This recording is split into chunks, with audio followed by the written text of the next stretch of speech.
Bueno, no necesariamente los fluidos están relacionados con el cuerpo humano, pero nosotros sí los vamos a ver relacionados con el cuerpo humano.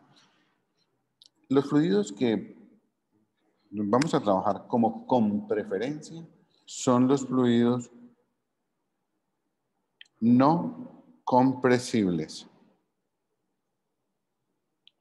No compresibles. ¿Qué significan los fluidos no compresibles? Que no se pueden comprimir. Entonces, los fluidos no compresibles, en este caso para nosotros son los líquidos. Líquidos. Hay un fluido, pues, que está presente en el cuerpo humano, en la parte neumo, que son los gases, ¿ya? Los gases están en los pulmones, en la parte, en los senos paranasales, pero no vamos a trabajar con base en los gases, sino únicamente con los líquidos. Entonces, empecemos acá. Conceptos importantes que ustedes deben empezar a manejar. Densidad. Densidad. El concepto de densidad, mire, se escribe con la letra griega Rho. Estamos nosotros acostumbrados a escribirlo con D, pero con rigor científico para ustedes lo vamos a trabajar con la letra griega Rho. ¿Qué significa densidad? Dos cosas importantes. Uno es el significado del concepto y otro es cómo se calcula la densidad. Entonces, importante que tengan presente el significado del concepto. En el momento en que usted como médico le dice a un paciente o un animal tiene la densidad de la sangre muy alta, usted tiene que empezar a tomar decisiones. ¿Qué significa que la densidad de la sangre sea muy alta? Hago una pregunta como para que alguien me dé una idea. ¿Qué significa que la densidad de la sangre sea muy alta comparada con los valores que se toman como referencia normales? A su Está presente forma de coagulación. y a su espesor, a su... Esa es la palabra clave, el espesor, ¿ya? Entonces, cuando a nosotros nos dicen de que la densidad de la sangre es muy alta, entonces empezamos a hablar de que la sangre es muy espesa. Si es muy espesa, la forma de circular la sangre por nuestras venas va a tener dificultades. Entonces, si tiene dificultades, ya empieza uno a tener problemas, ¿ya? Entonces, la densidad tiene que ver directamente con el grado de compactación que tenga, el grado de compactación que tenga la sangre, el grado de concentración de masa. Va relacionado con el concepto de densidad. Entonces, observen lo siguiente. Una pregunta que siempre nos hemos hecho desde muy niños, ¿no? ¿Qué pesa más? ¿Un kilo de corcho o un kilo de plomo? Empecemos con esas preguntas de índole, digamos, de la vida cotidiana. Profe, pesan igual. Exacto, entonces viene la misma pregunta que nos hacían desde niños. ¿Qué pesa más, un kilo de algodón o un kilo de plomo? Entonces, aquí tenemos algo muy importante. La masa de los dos cuerpos es la misma y el peso está asociado con el producto de la masa por la gravedad. Si la masa de los dos es igual y la gravedad en este momento es la misma porque estamos en el mismo sitio, entonces el peso de los dos cuerpos es igual.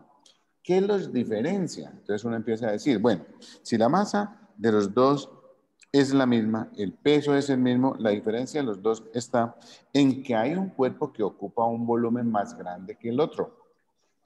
Entonces decimos, hay unas variables que cambian de acuerdo a cada uno de los cuerpos. Entonces, los pesos son los mismos, pero el espacio que ocupan esos cuerpos son diferentes. Entonces, entra una variable que es el volumen que ellos ocupan. El volumen, el peso es el mismo, la masa es el mismo, pero el volumen es diferente. Entonces entra una propiedad de cada uno de los cuerpos, que es la densidad que me relaciona, ¿sí? la masa que tiene un cuerpo y el Por el volumen que ocupa el cuerpo en el espacio. Entonces, importante que empiece a existir esta relación entre los dos. Observen algo acá, algo aquí, que tiene que ver con lo siguiente, ¿ya? Entra el volumen como una variable y la densidad como otra variable. Y el volumen y la densidad son inversamente proporcionales. ¿Qué significa que dos variables sean inversamente proporcionales? Entonces, cuando el volumen crece, la densidad disminuye. Eso significa que los dos son inversamente proporcionales. Entonces, tenemos de que el volumen y la densidad, ¿sí?, guardan esa proporcionalidad inversa. En el ejemplo del dibujo que tenemos acá o del diagrama, tenemos volumen del corcho muy grande, volumen del plomo muy pequeño. Cuando el volumen es alto, la densidad es pequeña, o sea que la densidad del corcho es más pequeña que la densidad del plomo. ¿Listo?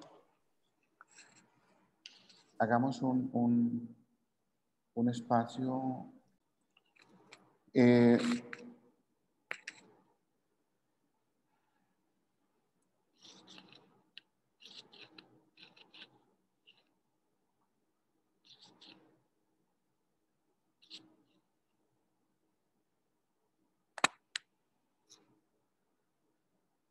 Bien, ¿cuándo se nos empieza a presentar a nosotros la flotación?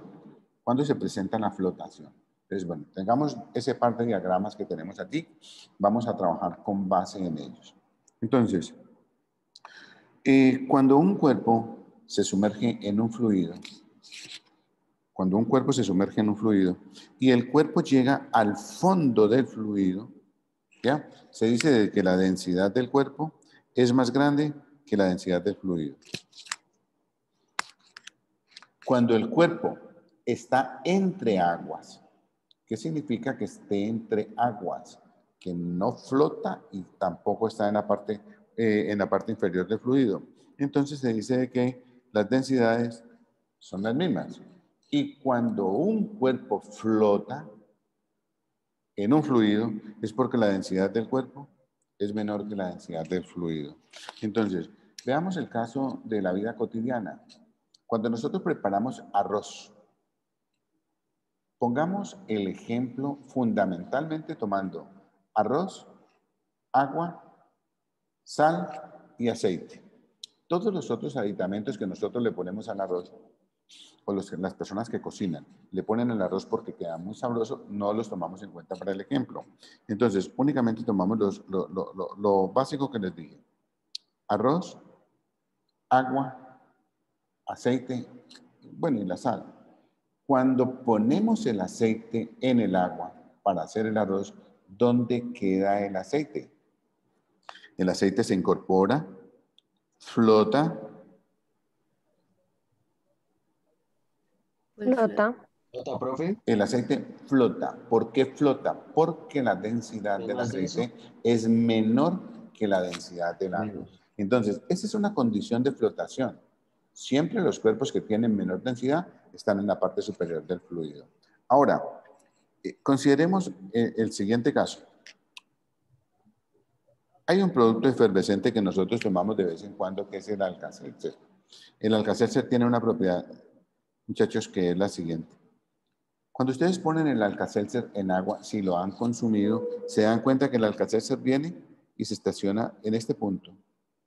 Un ratico después, el Alka-Seltzer está en este punto. Y finalmente, antes de nosotros consumirlo, el Alka-Seltzer está en ese punto. Entonces uno dice, bueno, ¿por qué el Alka-Seltzer o ese producto efervescente tiene esas tres posiciones? Pues porque cambió su densidad. Y el hecho de que cambie su densidad, siendo el mismo producto, es lo siguiente. La densidad se encuentra como la masa por volumen. Si la masa del Alka-Seltzer empieza a disminuir, la densidad empieza a disminuir. Entonces, la densidad del cuerpo y la masa son directamente proporcionales y el volumen y la densidad inversamente proporcionales. Si la masa, a medida que disminuye, la densidad disminuye. Si la masa disminuye, la densidad disminuye y el Alcatel se le empieza a flotar. ¿Listo? Entonces tenemos esa condición de flotación por esas dos variables, masa y volumen. ¿Ya? Directamente proporcionales masa con volumen, masa con densidad, inversamente proporcionales densidad con volumen. ¿Listo? Ahora, vamos a poner dos preguntas que se hicieron en el examen parcial pasado. La densidad de la orina y la densidad de la sangre tienen un valor muy parecido a la densidad del agua. Entonces, trabajemos con la orina y con el agua. Densidad de la orina muy parecida con la densidad del agua. ¿Listo? Entonces, estas dos densidades aproximadamente son igual a 1 gramo por centímetro cúbico. ¿Listo? Ese es el valor de referencia que nosotros vamos a trabajar. Hay que estar como pendientes con esto. Cuando trabajamos con el agua dulce, la densidad es aproximadamente 1. Cuando trabajamos con agua salada, la densidad es ligeramente mayor que 1. Lo mismo sucede con la orina, ¿ya? Entonces, la pregunta que se hace en este momento es la siguiente. Si estos son los valores de referencia para la orina y el agua, ¿cuál es el mismo valor de referencia calculado en kilogramo por metro cúbico?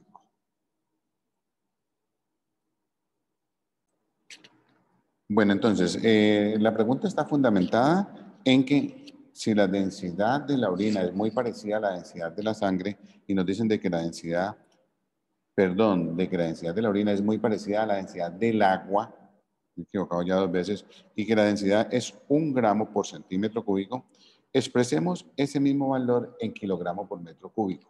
¿Listo? Ahora, importante que ustedes sepan hacer esa conversión y guardar siempre la relación. 1 gramo es 10 a la menos 3 kilogramos. Este asunto lo pueden hacer utilizando la línea del tiempo y van a llegar allá. Y 1 metro cúbico es 1.000.000 de centímetros cúbicos. ¿Ya? Por lo tanto, 1 centímetro cúbico es 10 a la menos 6 metros cúbicos. ¿Listo? 1 centímetro cúbico es 10 a la menos 6 metros cúbicos. Entonces, aquí es donde casi todo el mundo comete un error. ¿Cómo nos quedaría? 1 gramo por centímetro cúbico sería 10 a la menos 3 kilogramos por 10 a la menos 6 metros cúbicos. Y esto me daría igual a 1.000 kilogramos por metro cúbico. O sea que las niñas que Carita feliz. tienen la A. Para carita feliz. Carita feliz. No, 5. En este caso, 5. ¿Listo? Entonces, muy importante que ustedes revisen ese pedacito. ¿Dónde cometo el error? Voy a hacerlo público dónde estamos cometiendo el error. Si nosotros decimos que 1 metro son 100 centímetros, entonces 1 metro es igual a 10 al cuadrado centímetros, ¿ya? Y 1 metro cúbico es 10 al cuadrado elevado al cubo centímetros cúbicos. ¿Y qué es 10 al cuadrado elevado al cubo? 10 a la 6 centímetros cúbicos. El error que se comete generalmente es decir que 1 metro cúbico son 100 centímetros cúbicos. ¿Listo? Es allí donde se comete el error y por eso es que empiezan a encontrar esos valores. Por favor, se regresan, ¿sí? Y tratan de encontrar la respuesta por el otro lado. Siguiente pregunta. Vamos. Siguiente pregunta. Observen lo que pasa en el diagrama de la derecha. La pregunta consiste en lo siguiente. Tenemos la fotografía del mismo pescadito. El pescadito inicialmente está en el fondo del acuario y finalmente está en la parte superior. Arriba tenemos un diagrama por el cual vamos a dar la explicación de la respuesta del problema de abajo. ¿Ya? Entonces, la pregunta es la siguiente. pregunta es la siguiente. Usted llega a un acuario y pone un poquito de comida en la parte superior. Siempre piensen de que la comida que tienen esos pescaditos es tan pequeña, ocupa un volumen tan pequeñito que generalmente los pescaditos, que la comida queda flotando encima del acuario. La pregunta es la siguiente: ¿por qué motivo el pescadito, cómo hace para llegar del fondo a la parte superior?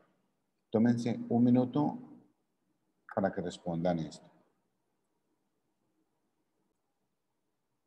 En el caso de la pregunta que se hace, ¿por qué el pescadito va de la parte inferior a la parte superior? ¿Qué es? Porque cambia su densidad, ¿ya? Entonces, para él poder flotar, la densidad tiene que ser menor que la densidad del agua. Y la forma como aumenta la densidad o disminuye su densidad es variando el volumen. Entonces, si usted quiere que la densidad sea menor que el agua, pues lo que hace el pececito es inflarse, aumentar el volumen. Si aumenta el volumen, la densidad disminuye y él puede subir. ¿A costa de qué aumenta el volumen? Ingresando gas al cuerpo. Entonces, por decir algo, se infla. Al inflarse, su volumen aumenta, la densidad disminuye y él puede subir. Y eso lo puede hacer permanentemente. Entonces, observen de que hay un animalito, y es muy peligroso, que siempre está. Supongamos que este sea un estanque.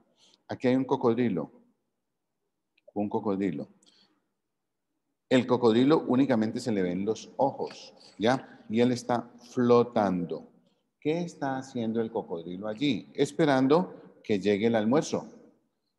En el momento en que el cocodrilo flota es porque porque su densidad se hizo menor que la densidad del agua del estanque. Y resulta que los cocodrilos pueden llegar a pesar 100, 200, 300, 500 kilos y flota.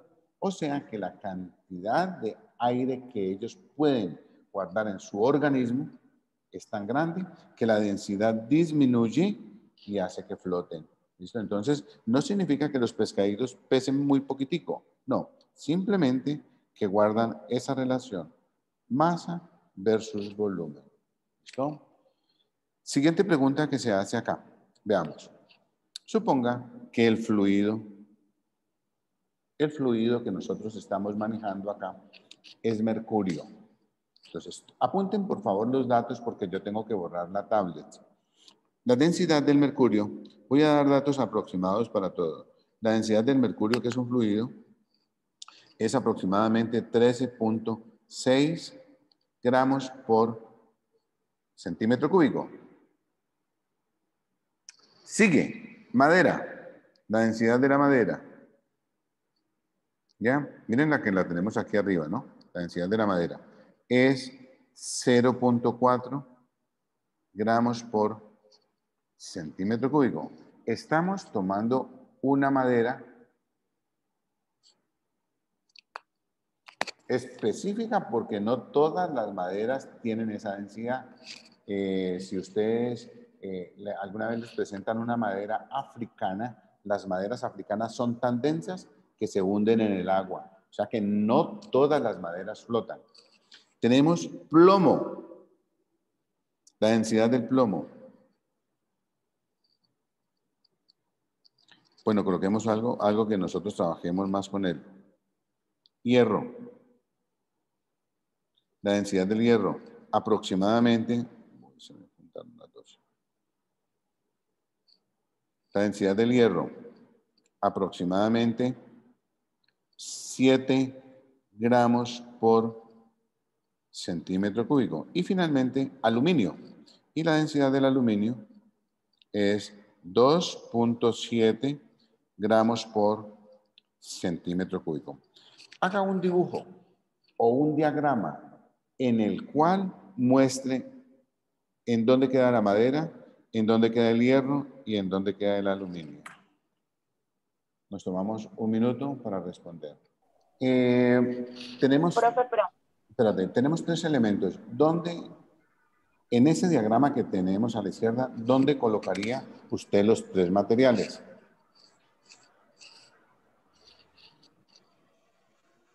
O sea, en primer lugar, segundo lugar, así. Sí, usted la que debe Profe, yo en decir. primer lugar, Entonces, primer lugar, entonces yo tengo la madera. yo también, profe.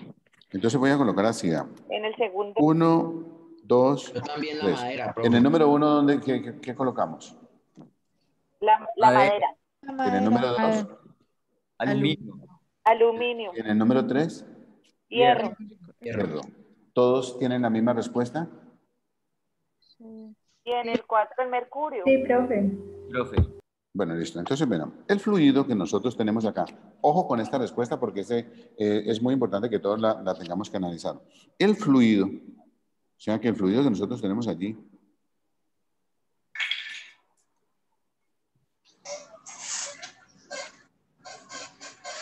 ¿Y el mercurio no contaría? el fluido es el mercurio, ¿ya? El fluido, Bueno, ¿ya? Y su densidad es 13.6 gramos por centímetro cúbico. ¿Cuántos cuerpos vamos a meter en ese fluido?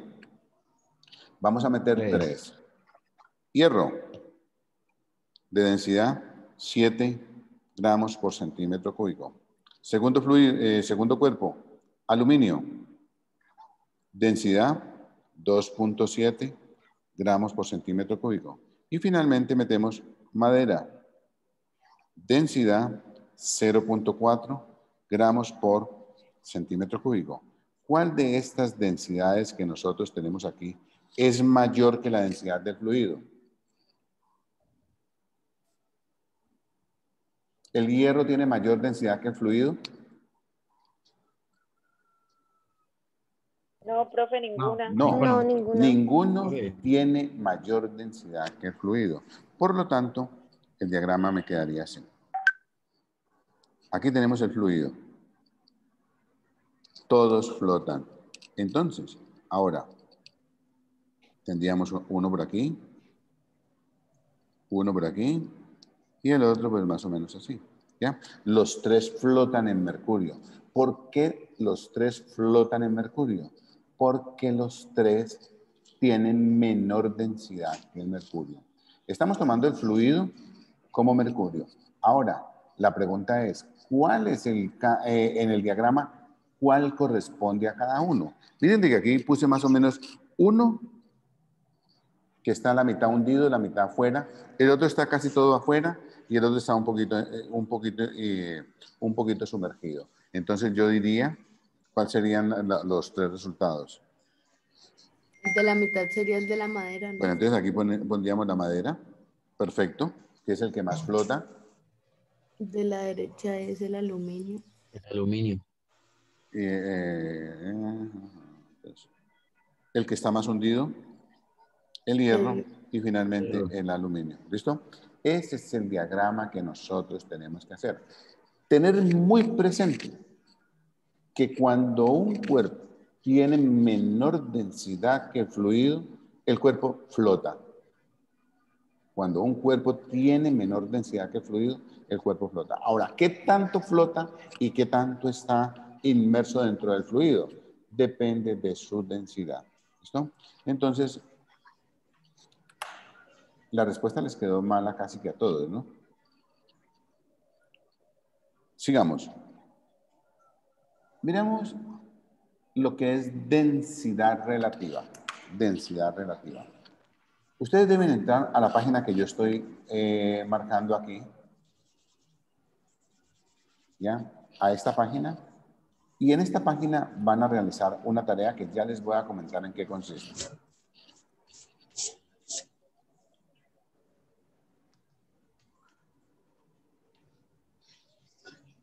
Vamos. Esta página, si ustedes son detallistas, empiezan a notar de que tiene una pesa por aquí afuera. Tiene una pesa por acá adentro. Hagan de cuenta de que esta es una piscina o un tanque cuyo volumen es de 100 litros. ¿Qué pasa si yo saco la pesa de allá? ¿El volumen aumenta o disminuye? Entonces ustedes empiezan a ver, el volumen disminuye. O sea que el volumen del tanque con la pesa dentro es de 100 litros. ¿Listo? ¿Para qué le vamos a utilizar las pesas? Al final vamos a sacar una conclusión. ¿Qué conclusión se tiene que sacar con las dos pesas que hay allí? Y empezamos haciéndonos una pregunta inicialmente porque empezamos a hablar de la pesa. ¿Ya? Cuando una persona entra a una piscina, experimenta una pérdida aparente de peso. Entonces empezamos a relacionar esto. Pesamos menos dentro de una piscina que fuera de la piscina. Ahora vamos a comprobar ese pedacito. Lo segundo, perdón. Tengamos acá 3 cuerpos. Primero, madera. Segundo, icopor. Y tercero, hielo.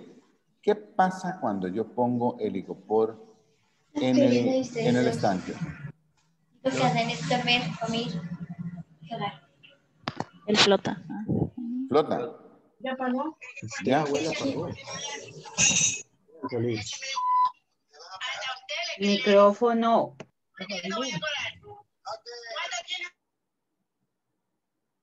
¿Listo? Entonces, el icopor flota. ¿Por qué flota el icopor en el agua? ¿Ya?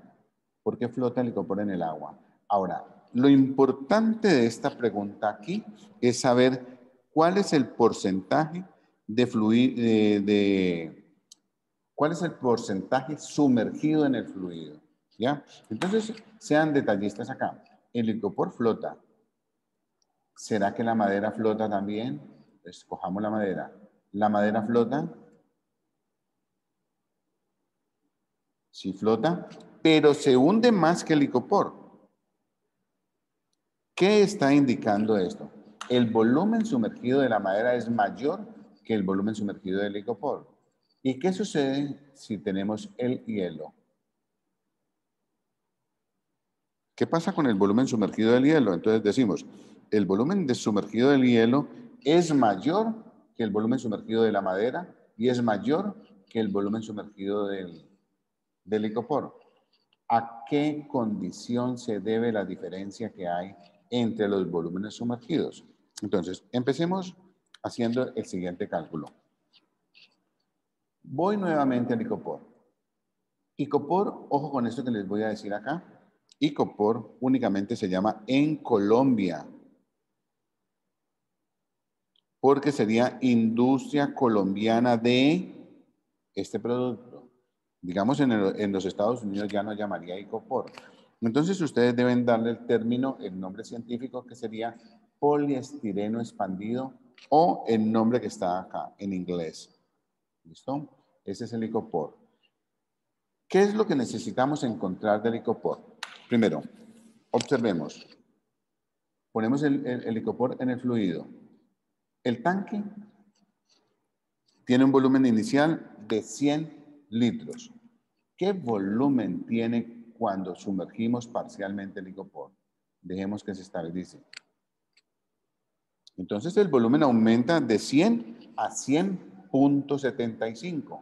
Decimos de que el volumen sumergido es igual a 0.75 litros. Comparemos el volumen sumergido con el volumen total del icopor. Entonces, cogemos el icopor y lo hundimos a la fuerza. ¿Cuál es el volumen total? Lo metemos hasta el fondo. El volumen pasó de 100 a 105. Observen, sacamos el icopor completamente. Hay 100 litros en el tanque y si lo incorporamos a la fuerza hasta el fondo, sube a 105. Eso significa que el volumen total es igual a 5 litros. La pregunta es la siguiente. ¿Cuál es el porcentaje de volumen sumergido? Listo. Entonces, tenemos de que cuando incorporamos el icopor en el fluido, casi todo el icopor está por fuera. Únicamente una fracción del icopor está dentro del fluido. La pregunta fundamental es, ¿qué porcentaje de volumen sumergido es? Entonces, el volumen total dijimos que era 5 litros. 5 litros. Y ese equivale al 100%. O sea que cuando el licopor está completamente sumergido, está el 100% sumergido y es 5 litros. Y la partecita que está sumergida en este momento es 0.75. ¿Qué porcentaje es? Sería entonces 0.75 multiplicado por 100 dividido entre 5. ¿Cuánto me da esto? 0.75 por 100 dividido entre 5 me da el 15%. 15%. ¿Listo? Catherine Yurani. Ese fue el valor que me dio Catherine, ¿cierto? 15%. Señor. ¿Ya? Entonces, ojo con esto. ¿De dónde salió el 75? Tienen que revisarlo. El 3.5 lo revisamos y el 0. Algo también lo revisamos. Este es el porcentaje de volumen sumergido. 15%. Por lo tanto, el 85% del cuerpo está fuera del fluido. El 85% está fuera, el 15% dentro. ¿Por qué motivo el 85%? Porque 85 más 15 me da 100%. ¿Listo? Ahora, supongamos que vamos a cambiar, espérate, termino la idea. Supongamos de que vamos a cambiar de cuerpo que también flota. Y vamos a tratar de hacer el ejercicio y ahora discutimos la pregunta que me va a hacer el compañero. Pongamos madera. ¿Listo? Saquemos la madera. Sabemos de que la madera flota. No todas las maderas flotan como está flotando la del ejemplo. Este es un ejemplo didáctico y vamos a trabajar con estos valores de referencia. Entonces pongamos la madera dentro del fluido. Dejamos que se estabilice. ¿Ya? Ustedes van a hacer el laboratorio virtual y ahora les explico qué van a hacer con base en este mismo programa. Entonces, el volumen sumergido de la madera, trajemos aquí madera. El volumen sumergido es 2 litros. Porque si el tanque antes de incorporar la madera tenía 100 litros, ahora tiene 102. El volumen total de la madera, de ese cubito que tenemos aquí, es de 5 litros. ¿Cuál es el porcentaje de volumen sumergido? Volumen total, 5 litros. ¿Cómo encontramos el porcentaje de volumen sumergido? Entonces, el porcentaje de volumen sumergido, ya sabemos de que 5 litros es el 100%. 40%. 100%. 2 litros, ¿a qué porcentaje equivale? Y entonces me quedaría 2 por 100 dividido entre 5 y esto me da 40%. O sea que cuando nosotros incorporamos esta madera, no todas las maderas, cuando incorporamos esta madera en el fluido, ¿sí? Resulta que se hunde el 40% de ella. 40% de ella. Significa que el 60% está por fuera y el 40% está por dentro. ¿Sí? Entonces decimos, el porcentaje de volumen sumergido es 40%. Si la madera se hubiera hundido hasta la mitad, el porcentaje de volumen sumergido sería el 50%. ¿Listo? Ahora, el último caso que tenemos acá es el siguiente. Hielo. Con el hielo tenemos una pregunta que se convierte en tarea de consulta. Esa tarea no la van a enviar hasta tanto no se cree en la plataforma esa tarea, pero entonces ustedes la van realizando como tarea de consulta. ¿Qué notamos con el hielo? Pues que el hielo está flotando. ¿Listo? ¿Cuál es la tarea de consulta que vamos a hacer? ¿Por qué? Si el hielo es hecho de agua, flota en agua. No lo vamos a responder ya porque no lo vamos a tomar como una adivinanza, lo vamos a tomar como una tarea de consulta. Tiene la respuesta un rigor científico, ¿listo? Y ustedes todos les ha pasado lo mismo. ¿Qué pasa cuando ustedes toman agua y al agua le ponen hielo? El hielo siempre va a quedar en la parte superior porque flota. ¿Listo? Esa es una pregunta. Ahora, Vamos a encontrar el porcentaje de volumen sumergido. Hielo. Y vamos a colocar con nombre propio. Primero fue icopor o poliestireno expandido. Segundo, madera y ahora hielo. Incorporamos el hielo dentro del agua.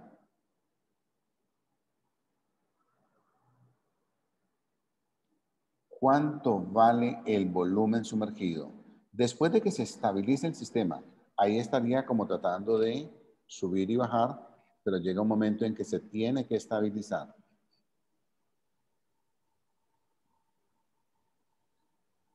Listo. Entonces, decimos, el volumen sumergido es 4.6 litros. ¿Cuánto vale el volumen total del hielo? Cogemos el hielo y lo incorporamos a la fuerza hasta el fondo. Volumen total, 5 litros. Volumen total, Entonces, 5 litros. ¿Cuál es el porcentaje de volumen El sumergido? 92%. 92. Entonces decimos, 92%. 5 litros equivale al 100%.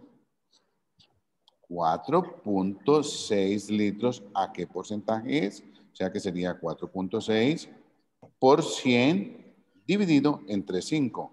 Esto me da 92%. ¿Qué significa el 92%? Que el 92% del hielo está dentro del agua y el 8% está fuera del agua. ¿Ya? Entonces, ¿cuáles son los valores de referencia que nosotros tomamos? Vamos a analizarlos. Y ahorita volvemos otra vez aquí a la presentación. ¿Listo? Vamos. Primero, icopor. ¿Listo? El icopor. Volumen sumergido, 15%. Entonces, la densidad del icopor es el porcentaje de volumen sumergido. Entonces decimos, si es 15%, ¿cuánto es 15 sobre 100? 0.15. Entonces la densidad del icopor es 0,15. Y como estamos trabajando la masa en kilogramos y el volumen en litros, entonces la densidad es 0,15 kilogramos por litro. ¿Listo? Pasemos a la madera. ¿Qué porcentaje de volumen sumergido tenía la madera?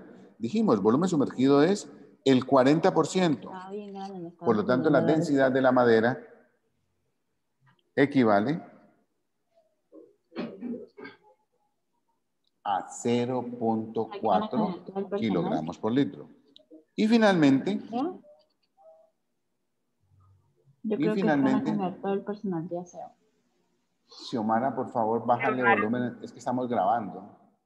Y finalmente, en el hielo, el porcentaje de volumen sumergido es el 92%, por lo tanto, la densidad del hielo es 0.92 kilogramos por litro. Entonces, primera conclusión, cuando un cuerpo flota en un fluido, su densidad equivale al porcentaje de volumen sumergido.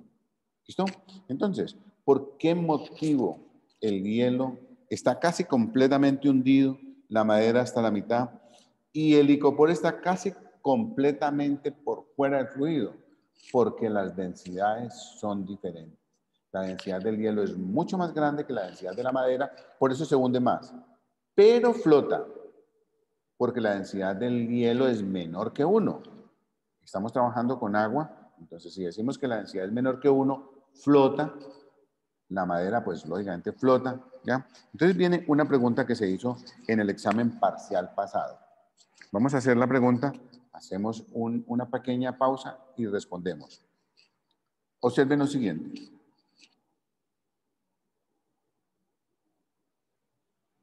Vamos directamente acá. Vamos directamente aquí. Listo. Observen lo siguiente. Si este témpano de hielo tuviera 100 metros de altura, 100 metros de altura, desde la parte superior hasta la parte inferior. 100 metros de altura. ¿Cuánto hay por fuera del agua? ¿Y cuánto hay por dentro del agua? Tomen en cuenta la densidad del hielo. Profe, habría... Espérate un momentico. No debemos la grabación. Entonces, bueno. Tenemos un témpano de hielo. Ese témpano de hielo se llama un iceberg. ¿Ya? Supongan de que ese iceberg tiene una longitud, una altura, perdón, de 100 metros. Entonces, ¿cuánto hay por fuera del agua y cuánto hay dentro del agua? Ahora sí, Natalia.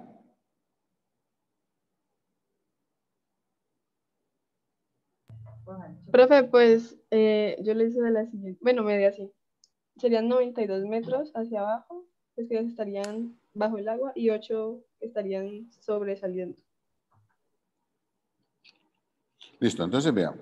La respuesta está correcta, Natalia. Eso era lo que tenías desde un principio. Si el 92% del hielo está dentro del agua, significa que hay 92 metros. ¿Por qué motivo? Porque 92% de 100 es 92. Sobresalen únicamente 8 metros. Esa fue una pregunta que se hizo en el parcial, en el segundo parcial del semestre pasado, ¿ya? Entonces, si a nosotros nos dan el valor completo de la arista, nos dicen, pues, cuánto hay por fuera y cuánto hay por dentro. ¿Listo? Se calcula con base en el valor de la densidad del cuerpo que está flotando. ¿Ya? Si fuera madera, si esto fuera madera, entonces, si fuera una madera de densidad 0,4, el 40% estaría dentro, el 60% estaría afuera. Se toma con valores normalizados para que ustedes no tengan que utilizar mucho la calculadora. Observen lo que pasa entonces en el caso anterior. Aquí. Eso fue lo que sucedió con el Titanic. Este ejemplo que tengo acá es el que acabamos de ver. Lo que vio el maquinista del Titanic fue únicamente un pedacito, que es el 8% del témpano, y se chocó contra él. Los resultados, pues ya todos ustedes lo saben. Segunda pregunta. Esta segunda pregunta es compañera con la pregunta del hielo. ¿Por qué flota el hielo? ¿Listo? Esta segunda pregunta tiene que ver con lo siguiente. Observen que en el diagrama que tenemos acá, en este diagrama,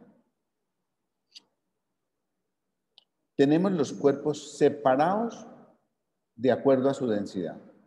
Entonces, ¿dónde está el cuerpo más denso? En el diagrama, pues el cuerpo más denso estaría en el fondo de él. No nos dicen qué fluido es el que tenemos allí. Y el menos denso estaría flotando. La madera flotaría en ese fluido, ¿sí? Y el mercurio, que es el más denso, estaría en la parte de abajo. Después está el cobre. Por aquí está el agua. El agua estaría por aquí. O sea que el fluido no es agua. Y por encima del agua estarían los que tengan menor densidad que el agua. O sea, el plástico, ¿sí? El aceite de maíz y la madera. Entonces, la pregunta en qué consiste. ¿Cuál es el proceso de centrifugación? Observen lo que estamos preguntando. ¿En qué consiste la centrifugación? ¿Por qué es tan importante para ustedes? Primero, cuando un médico toma un examen de sangre, lo primero que hacen con la sangre es centrifugarla. ¿Para qué la centrifugan? ¿En qué consiste el proceso de centrifugación? Entonces, en este caso de acá, hagan de cuenta de que estos elementos se centrifugaron. ¿Qué significa que se centrifugaron? Que se separaron de acuerdo a su densidad.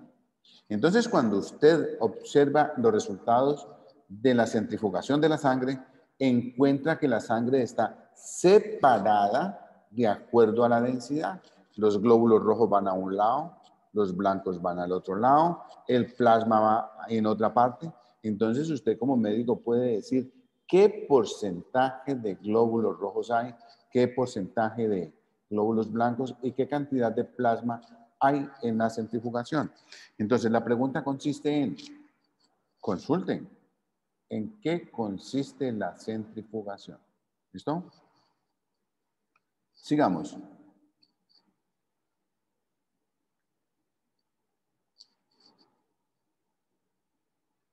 Presión.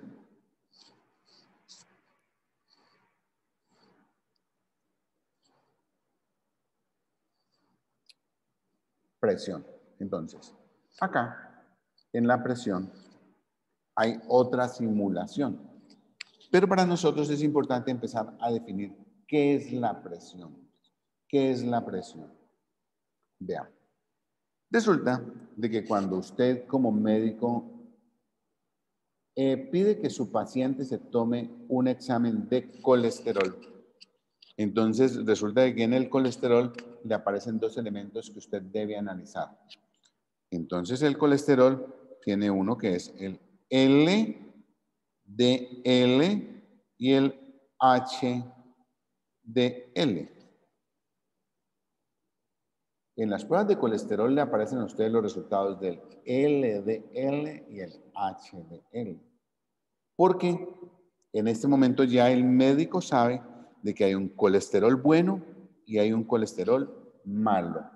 Entonces el colesterol bueno tiene que ser alto y el malo tiene que ser bajo. ¿Ya? No nos interesa la suma de los dos, nos interesa el examen individual de cada uno de ellos dos. ¿Por qué es tan importante que los médicos manejen este concepto? Porque LDL significa Low Density Lipid y HDL High Density Lipid.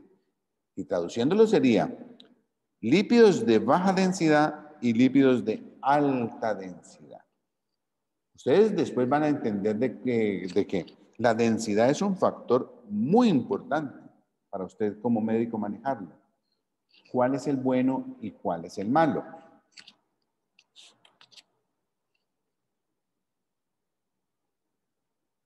Entonces, en este caso, colesterol malo, colesterol bueno.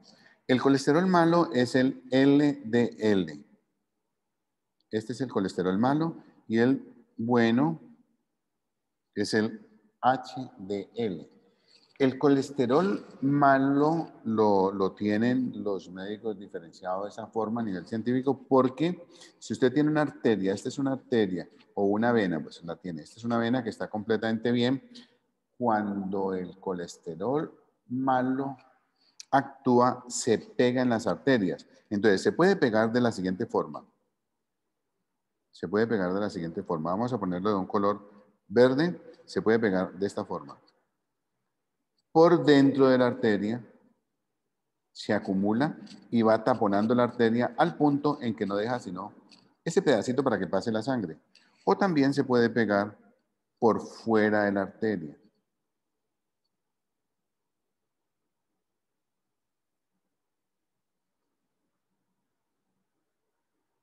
¿Listo? En ambos casos es letal lo que hace el colesterol malo o el LDL. Fíjense aquí. Deja nada más un pedacito muy chiquitico para que pase la sangre.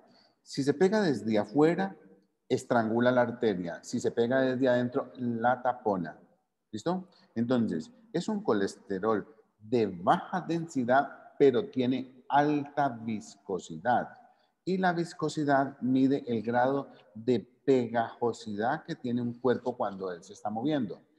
Ahora, ¿qué es lo que sucede cuando el colesterol malo se pega? Por eso se llama malo. ¿Ya? El angostamiento de las arterias, el taponamiento. Ahora, miremos lo que pasa con un fluido. Miremos el caso de este ejemplo que hay acá. ¿Ya? ¿Qué pasa cuando un fluido, el área de contacto disminuye? Piensen ustedes en que tienen una manguera en la mano. ¿Ya? Y ustedes quieren alcanzar a una persona que va corriendo. ¿Cómo hacen para alcanzar la persona que va corriendo y mojarla sin salir corriendo detrás de la persona? Entonces, ¿ustedes qué harían? Tienen una manguera ¿ya? ¿Qué harían ustedes con la manguera? La tapamos. Aumentar la presión.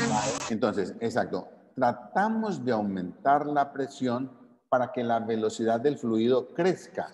Observen qué pasa en este caso. En ese caso, el área de contacto disminuyó y entonces, ¿qué pasa con la velocidad del fluido?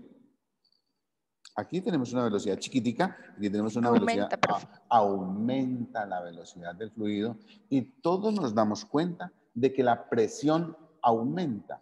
¿Qué pasaría con la cantidad de sangre que viene por aquí por las venas? ¿Ya? En el momento en que se encuentra en el angostamiento, ¿qué pasa con la sangre? La sangre no se devuelve, trata de pasar toda al mismo tiempo, por lo tanto la velocidad de la sangre aumenta y la presión aumenta. Bien, entonces, ¿quién sufre cuando la presión del organismo aumenta? El corazón, y ustedes ya saben todas las consecuencias que pueden suceder de acá. Ahora, el colesterol bueno se produce cuando la persona hace ejercicio. Por eso, cuando usted vaya al médico, por quedar bien con el médico, no le diga que usted hace ejercicio de alto rendimiento, porque cuando él observe el colesterol malo y el colesterol bueno, aquí se va a dar cuenta si usted hace ejercicio o no. Otro parámetro que se puede medir relacionando los dos colesteroles es el grado de alcohol que la persona consume. Y ese es otro cuento de que las personas van donde el médico y le dicen que usted nunca toma, pero él se da cuenta que usted está mintiendo cuando mide un parámetro que relaciona los dos colesteroles. ¿Listo? ¿Qué me interesa de todas estas cosas, muchachos? ¿Qué me interesa? Que hay un colesterol que obstruye las arterias, bien sea desde adentro por acumulación o desde afuera por estrangulamiento. Como que ustedes cogen una manguera con la mano, la estrangulan, automáticamente cambian el flujo del fluido de la manguera. ¿Listo? Entonces, lo interesante es lo siguiente. Que la presión es una medida. Miren lo que vamos a hacer aquí. Una medida de la fuerza y el área de contacto. Manguera, que estamos trabajando con agua. Usted quiere que esta manguera, el chorro llegue más lejos. El área de contacto aquí la disminuye.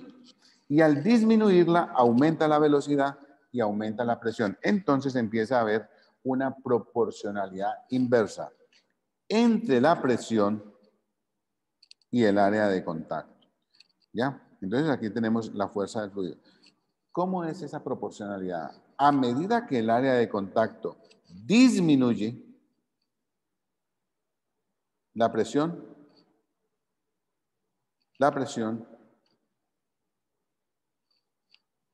aumenta. A medida que el área de contacto disminuye, la presión aumenta. Piensen siempre en lo siguiente. En la manguera, cuando el área de contacto es más pequeña, la presión aumenta. El área de contacto más grande, la presión disminuye. Entonces, la pregunta que les voy a hacer va dirigida en este aspecto. Suponga que usted tiene esas balanzas que utilizamos en la parte de afuera del baño para pesarnos todos los días allí. Entonces vamos a poner aquí el valor del pesito. ¿Listo? Vean la pregunta que vamos a hacer aquí. Usted tiene la balanza allí. Pone el pie izquierdo y pone el pie derecho para pesarse. Se queda quieto un minutico, aguanta respiración. ¿Qué sucede si usted levanta el pie izquierdo?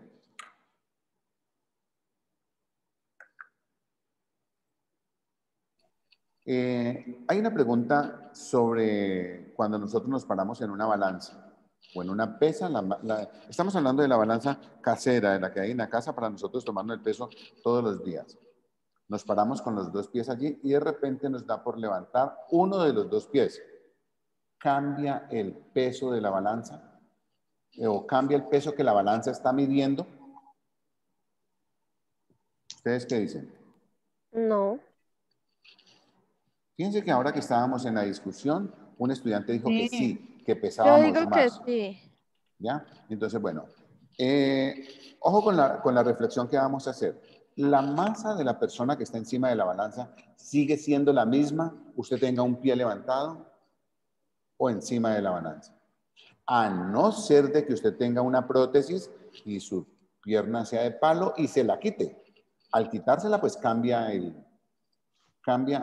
la masa del cuerpo, ¿ya? Pero si usted no modifica la masa, el peso sigue siendo el mismo. O sea que la lectura que usted va a tener de su peso tiene que ser la misma. Lógicamente, si hay un movimiento, ella se desestabiliza, pero al final le va a dar el mismo valor que tenía antes. Pero ¿qué sucede con la presión? El área de contacto es menor porque ya no solamente está apoyado con un solo pie. Y si el área de contacto es menor, la presión es mayor. Entonces, observen la caja que yo tengo aquí en mi mano. Esta caja no es de una geometría regular. ¿Tiene cuántas áreas de contacto? Un área de contacto grande por acá. Tiene otra área de contacto que es un poco menor y tiene un área de contacto por acá. Entonces, ¿de cuántas formas yo puedo acostar esta caja? ¿La puedo acostar así? ¿La puedo acostar así? ¿O la puedo acostar de esta forma? Entonces, es la figura que nos está mostrando aquí en la diapositiva. Esta caja hace una presión diferente si yo la pongo con el área de contacto mayor. Si la pongo con esta área de contacto así o la pongo con el área de contacto así. ¿En dónde hace mayor presión? Recuerden, presión mide la relación entre la fuerza y la fuerza en este caso es el peso del cuerpo. ¿Por dónde hace mayor presión?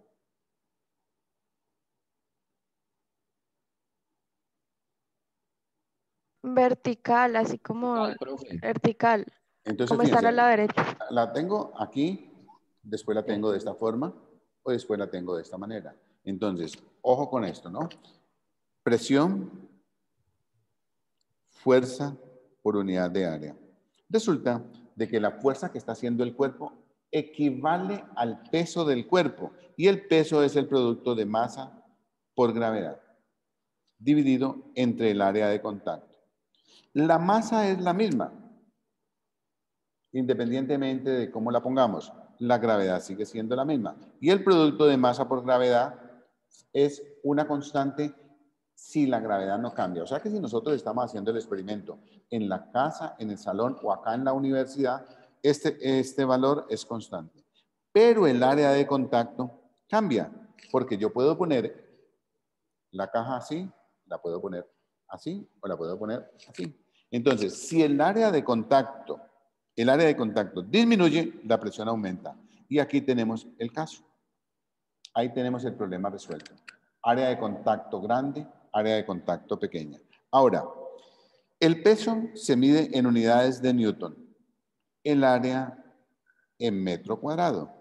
Este Newton por metro cuadrado tiene nombre propio y se llama Pascal. Newton por metro cuadrado es un Pascal. Entonces, la presión se mide en pascales. Ojo con el desarrollo que vamos a hacer acá. Importante lo que se está expresando con los cambios de área. Cambio de velocidad, cambio de presión. Cuando el área de contacto disminuye, la presión aumenta. Entonces, ¿qué sucede cuando usted produce un golpe con un zapato? Entonces, póngale cuidado al ejemplo que vamos a hacer. El zapato puede tener una diferencia. El tacón del zapato de una mujer, el tacón del zapato de un hombre.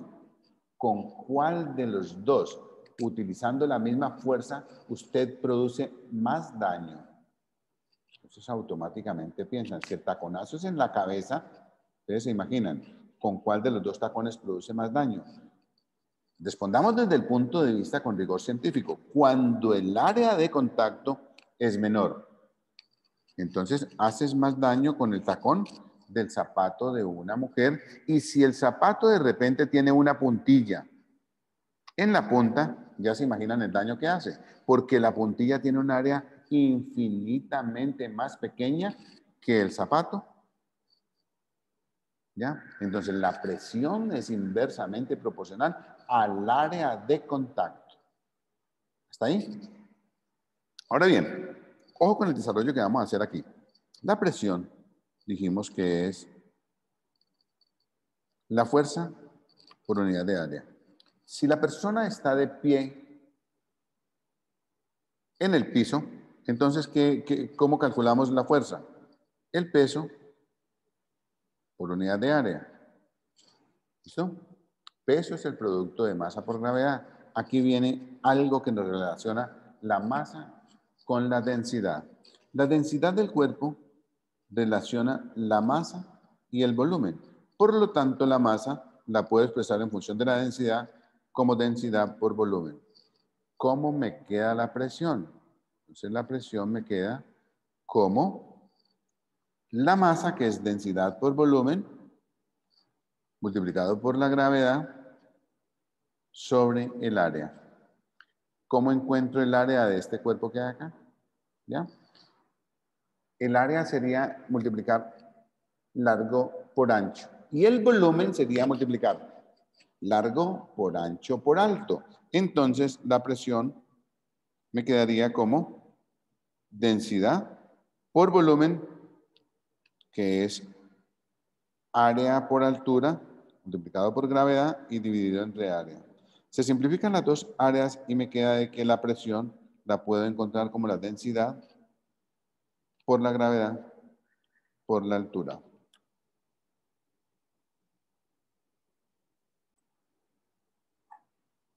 La presión nos relaciona la fuerza y el área de contacto. Entonces, importante tener presente de que la presión y el área de contacto son inversamente proporcionales. A medida de que el área de contacto va disminuyendo, la presión va aumentando. ¿Listo? Las unidades de medida son Newton por metro cuadrado y ese Newton por metro cuadrado se llama Pascal. ¿Ya? Entonces, fuerza por unidad de área, presión se mide en pascales. Pero viene la siguiente pregunta. Cuando usted como médico toma la presión arterial y le dicen de que la presión arterial es 120, 80, ¿listo? 120, 80, está midiendo la relación entre la presión sistólica y la presión diastólica.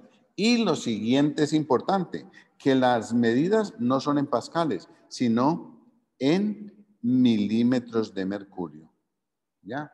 Importante saber hacer la relación entre pascal y milímetro de mercurio.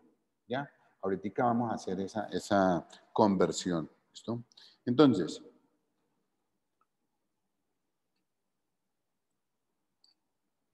el desarrollo que les hice ahora, en el paso a paso a mano, está escrito aquí.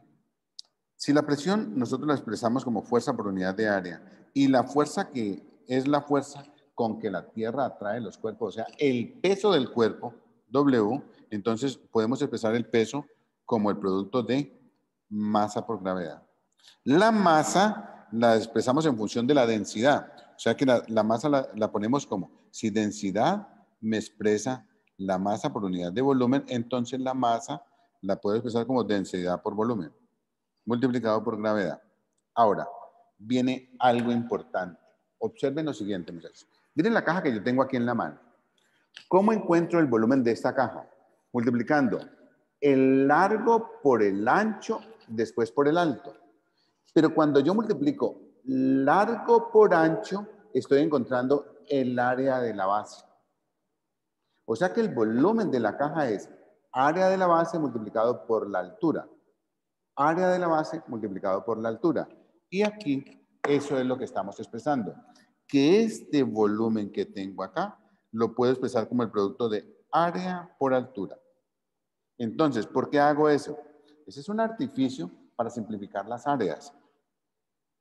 Y si yo simplifico las áreas, me queda de que la presión se puede expresar como densidad por gravedad por altura. Ojo con esto. La densidad se expresa en kilogramo por metro cúbico. La gravedad en metro por segundo cuadrado y la altura en metros. Si yo hago ese producto, vuelve y me da la densidad, perdón, la presión en pascales. ¿Listo? Entonces, ¿qué es lo que sucede? En el momento en que nosotros entramos a un fluido, supongan que estamos dentro de una piscina.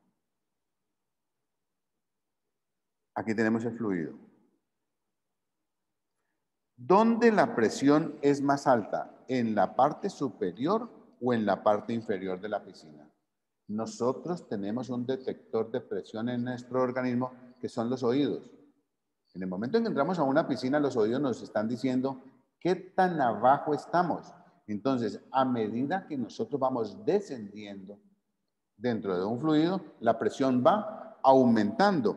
O sea que la presión depende directamente de la altura a la que nosotros estemos. Pero, ¿qué es la altura para nosotros? La profundidad de un fluido.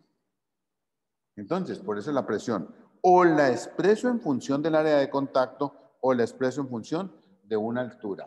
Si la expreso en función de una altura que es la profundidad, entonces esa presión empieza a tener un nombre que se llama presión hidrostática. Hidro porque es dentro de un fluido, no porque sea generalmente dentro del agua.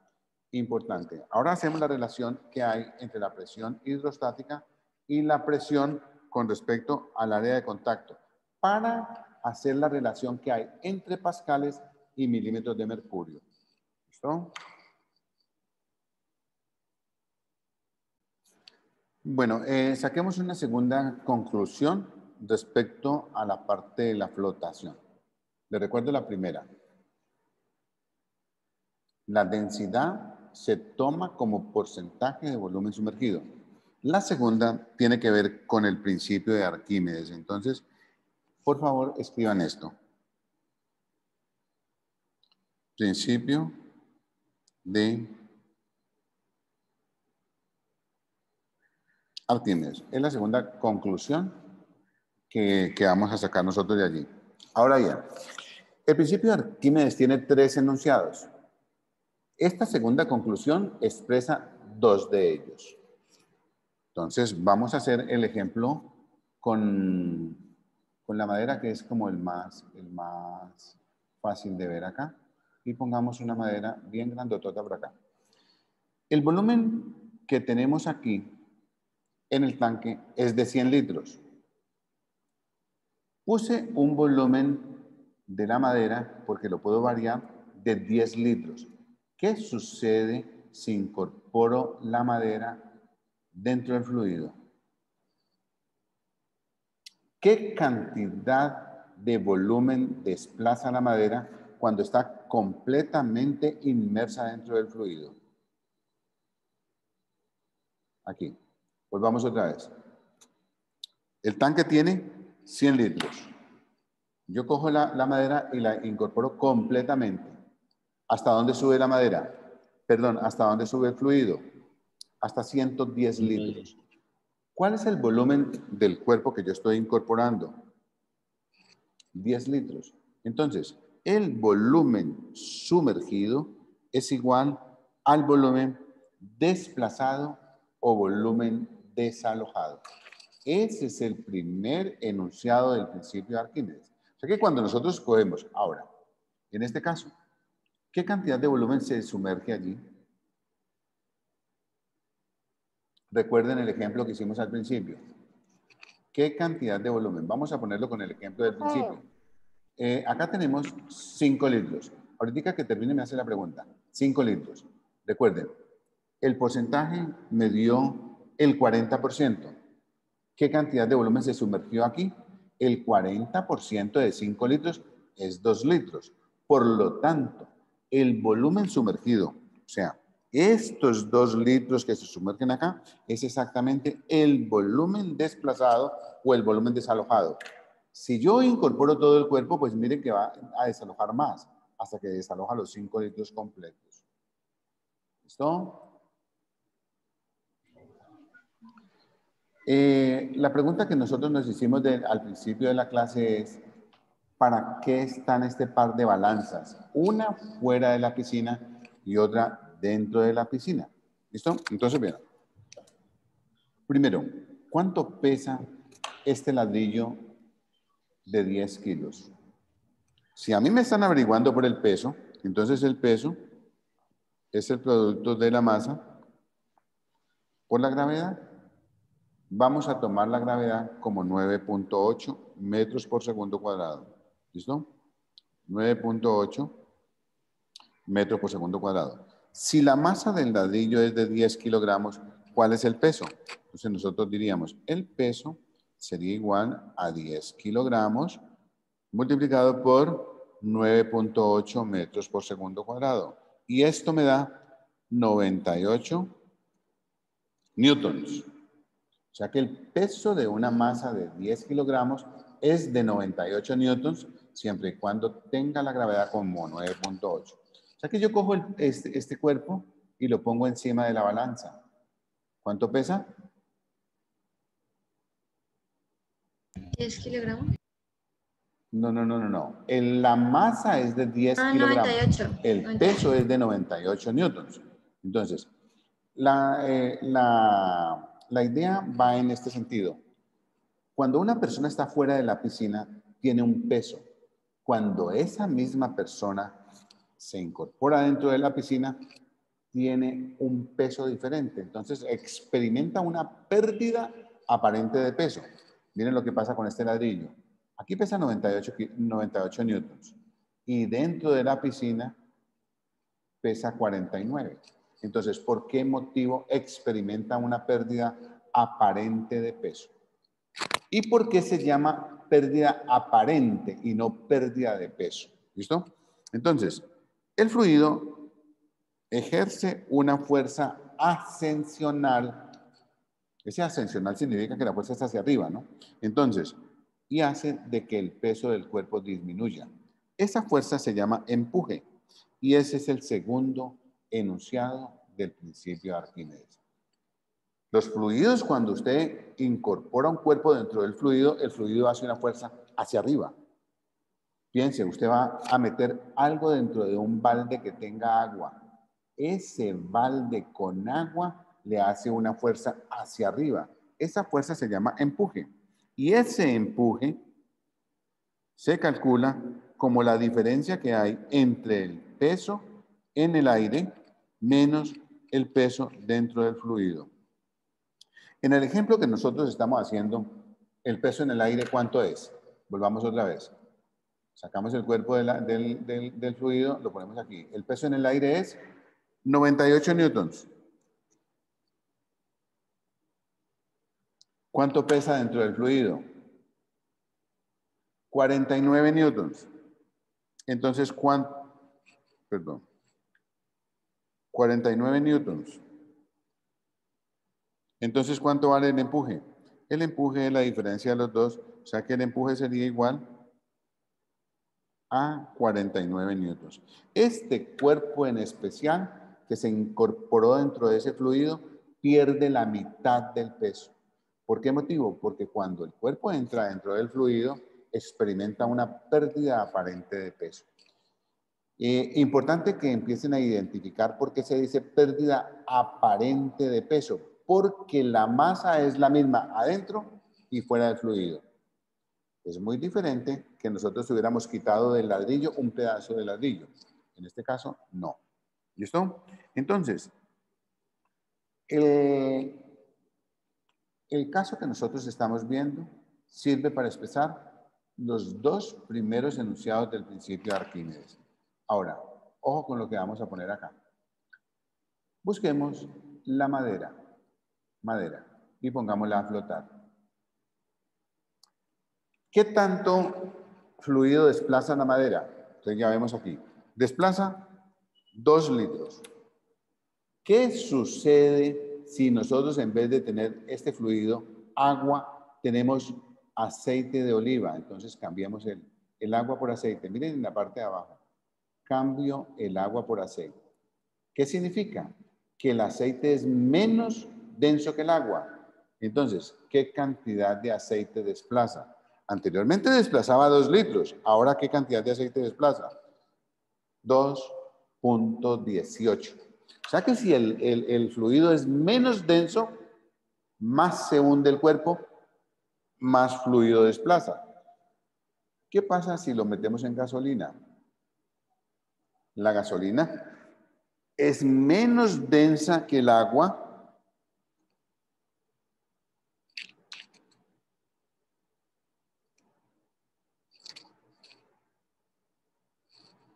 La gasolina es menos densa, no raya, es menos densa que el agua y menos densa que el aceite de oliva. Entonces, el cuerpo se hunde más. Si antes se hundía 2 litros en agua, ahora se está hundiendo 2.84. O sea que si lo metemos en gasolina, desplaza mucho más fluido porque la gasolina es menos densa que el agua y menos densa que el aceite. Pero, ¿qué sucede si lo incorporamos en miel? La miel es más densa que el agua. La densidad de la miel es de 1.42. ¿Lo alcanzan a ver allí? Es más densa que el agua. La densidad del agua es 1. Entonces aquí desplaza mucho menos cantidad de fluido. Importante que ustedes observen este juego, ¿ya? Lo realicen completo y saquen las conclusiones que nosotros tenemos pendientes allí.